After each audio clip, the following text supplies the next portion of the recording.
Hey guys, What's up, man? How you doing? not bad. How's your Tuesday been? My Tuesday, pretty good. It's good to hear. Yeah. Why is it good?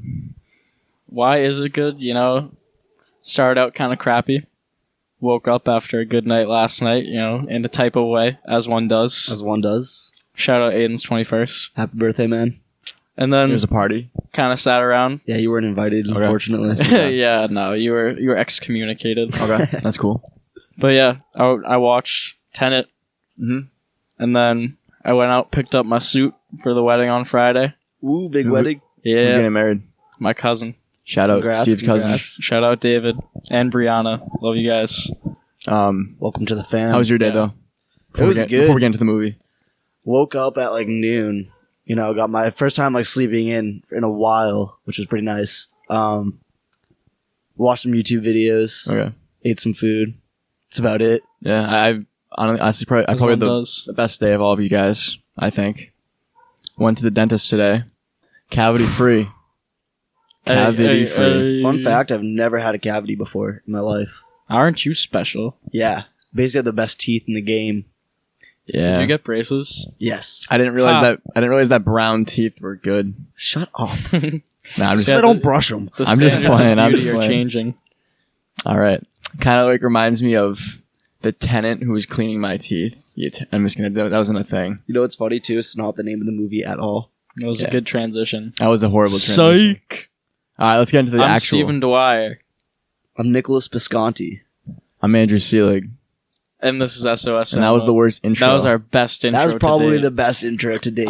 That wasn't even an intro. That was just us talking. There's no it was puns. smooth transition in. There was no puns. Yeah, it was probably the least cringy intro we've done. It was in a organic. while. They like the cringe, man. The cringe factor. Cringe sells. Before we start, too, the movie's called Tenet, not Tenant. Tenet. T-E-N-E-T. Tenet. Tenet. No N like before the T. Tenet backwards. Okay. Yeah, like Tenet backwards. Perfect. All right. I'm just gonna say this right off the bat. This is gonna be like a fun podcast because I mean, if you're listening to this podcast for like a full explanation of everything that happens in the movie, leave. I don't think you're gonna get it here because I mean, I barely remember things that happened. this 20 movie was seconds very ago. confusing, and there's a lot of good stuff on YouTube. But we'll try to have a fun discussion. Also, definitely watch it before we talk about it because there will be spoilers. Yeah, great movie. Spoiler alert.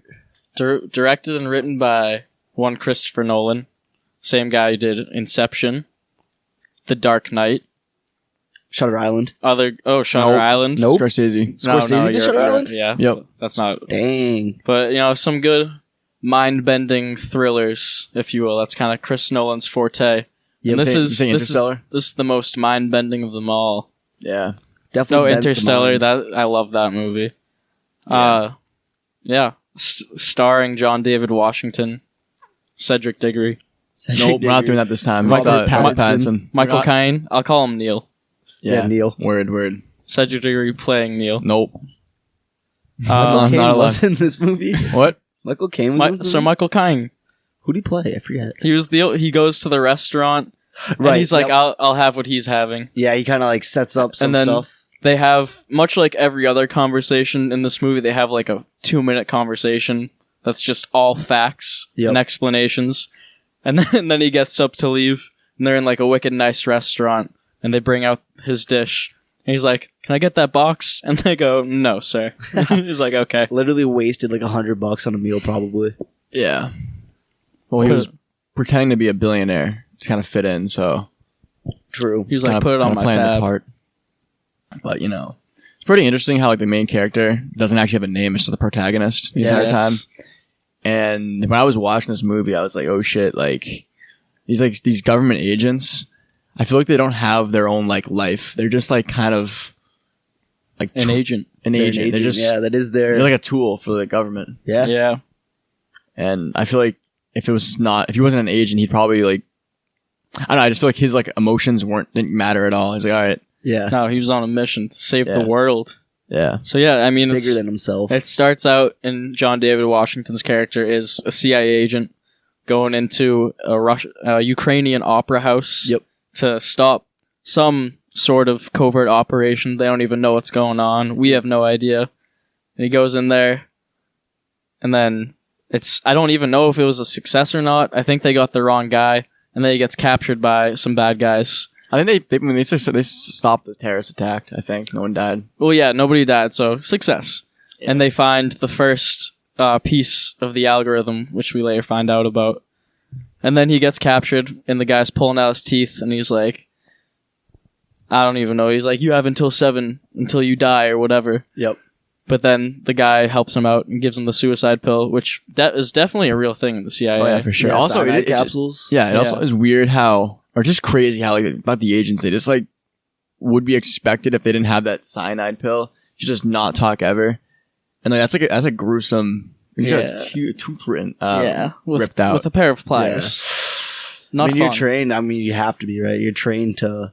Yeah, but you're still a human. Yeah. Like, you gotta be. There's nothing you sick. There's fuck. no training that could get you ready for that. Also, well, I think there has to be, dude. I mean, they screen so many people. I mean, I guess it takes a different type of person, but yeah, to be in that agent role. Yeah. Fun fact: when I was in high school, I considered becoming a CIA agent. I can see that. And then a number of things led me to realize maybe not. Apparently, if like you're going into a government position, they do like a whole like analytic screening of yourself. You and everyone else. Yeah, and your family. You know. It's pretty crazy. Yeah, like you got to be perfect your whole life. Yeah. Just to name off some of our friends that are secret agents, I imagine trying to read them off. But I will say, throughout the whole movie, one thing that confuses me, even like after like third time watching it, like still confused. We get to a scene later on when they're it's like the anti-physics matter, right? It's like inverted time. When they're inverted physics. They get put through the machine. There's a couple scenes where like I thought the protagonist was inverted, but I guess he wasn't. And I was confused with like the oxygen situation. Like it was, I don't know. It was like hard to keep track of like the inverted versus not inverted. It was pretty confusing. There's some going back and forth. Yeah. But you could, although there are some shots where it's like, I don't even know, but you can always tell when they're inverted because because then it's like they could be in forward time and it's the other people that are inverted. Yeah, it's a perspective, I guess. They don't necessarily follow the normal time. So you don't even know. It's just super confusing. But yeah, I mean, like John David, or the protagonist, just gets he takes that pill, proving that he's willing to die for a cause, right? And that he's not going to squeal. And then he's officially dead, but he joins this new legion or fucking operation called Tenet. He's like, and the guy's like, you have one word, Tenet. It'll open the doors you need. Some of the doors you won't need. And he's just like, okay. They just throw him in blindly. It's kind of crazy too. I mean, this is a big spoiler, but if you watch the movie or know anything about it, it's kind of crazy. They're training him for an op and like a mission that he started and is running. Mm-hmm. And you don't find that out to the end, but like, that's absurd to think about. Like, there's people that already know, or they don't know. I don't think they know it's him who started it. Probably not. But because it's just like, it's so trippy. It's such like a large organization, or maybe it's not, but like it's so secretive that like nobody can even know shit. But it's weird how it's like essentially just an infinite loop of the protagonist recruiting himself. Okay, this is like very end scene. I'm sorry, I'm just gonna this is not like, we're not gonna give you the full synopsis. I love the scene at the end. So we got the protagonist who's going in to stop this like big explosion, and Neil, who's like his right hand man, is going in, and the protagonist sees that Neil's dead on the ground because he's wearing the same backpack that Neil's wearing with that keychain. With the keychain, and he's dead, and Neil gets goes inverted or whatever, and also sees that he's dead. And there's this end scene when they're all breaking up, and they're like, well, I'm not going to shoot you or whatever. And they're all going their separate ways. And the protagonist goes to Neil, and he's like, they're just having a conversation where they're going over the idea of like, do you want to know what's going to happen, or just like go with the flow type deal, like whatever happens, happens. And Neil's like, this might be the end of our journey here, but you still like have a lot of like life to come to like know me and learn who I am. I don't know, just super trippy. He's like, for me, this is the end of a great friendship. Yeah. For you, it's just the start. But it's also weird too, because it's like you were saying, it's a never-ending loop. So they're technically just doing that same sequence of events over and over and over again. keeping the world alive. Yeah. Because Which does that mean that like technically in this universe like they're stuck in that time period? I don't.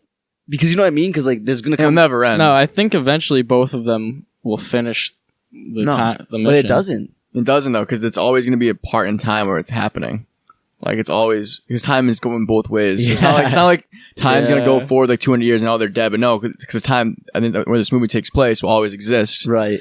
It's really weird. And also like I feel like if you were either the protagonist or Neil, you just have like really like crazy existential angst or whatever. Like what Yeah. am I doing? I'm just like doing this endless cycle, and like I'll never really be at rest.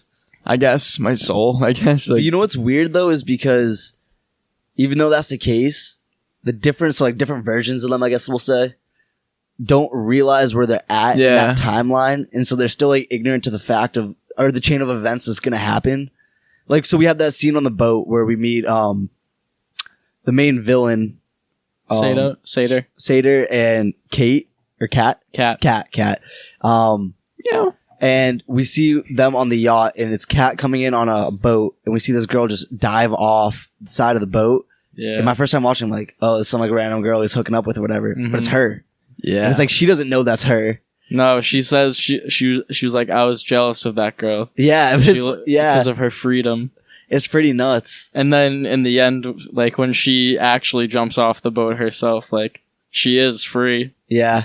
That's kind Also, of awesome. she was kind of selfish because it all worked out in the end, but she almost threw the whole mission yeah. because she like Yeah. couldn't just like wait a couple minutes to kill the dude. Also, I'm not really sure how that did not affect. I feel like did they explain why the thing didn't end the world when she shot him?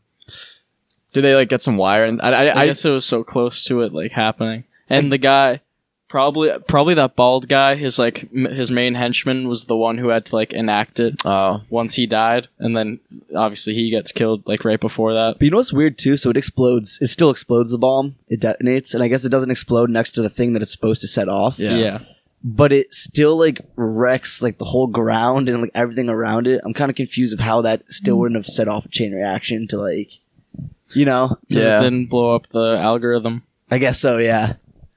So that's one change though in the timeline. Like Seder is dead. Like he doesn't come back. That's not something that loops. Well, He I guess has to be. he dies. But I mean, He obviously has his end, but I mean, depending on where we are in the plot and in the that chain of events, in the past, he can still be going like backward and Well, that's what forward. we're saying. It's Yeah. infinite. It happens. Yeah, infinitely. but he'll Kinda. never be able to go past the point where. Well, he I'm gets wondering killed. though. I'm wondering if they were like so.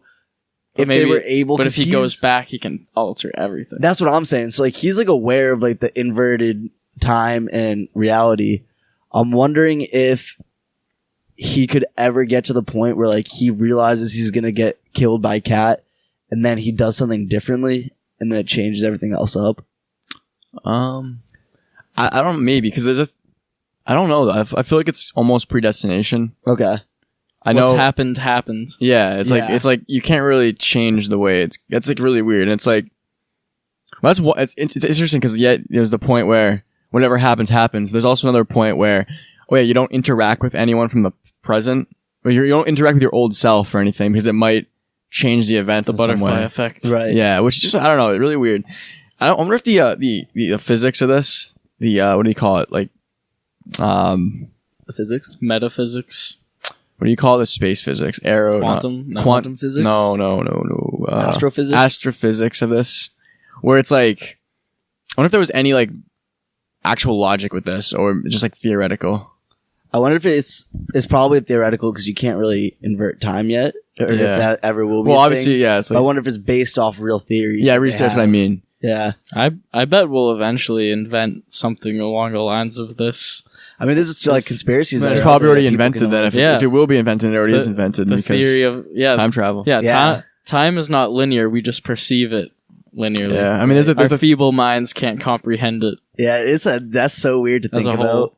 It kind of like hurts to think like, if that's the case too, like, what would that mean when we die? So do we just like will we be dead or we would? You'll have still always been alive in the There'll be a moments you were. time. Yeah, and I guess like I don't know. What trips me up is like, so we're this version of ourselves, right?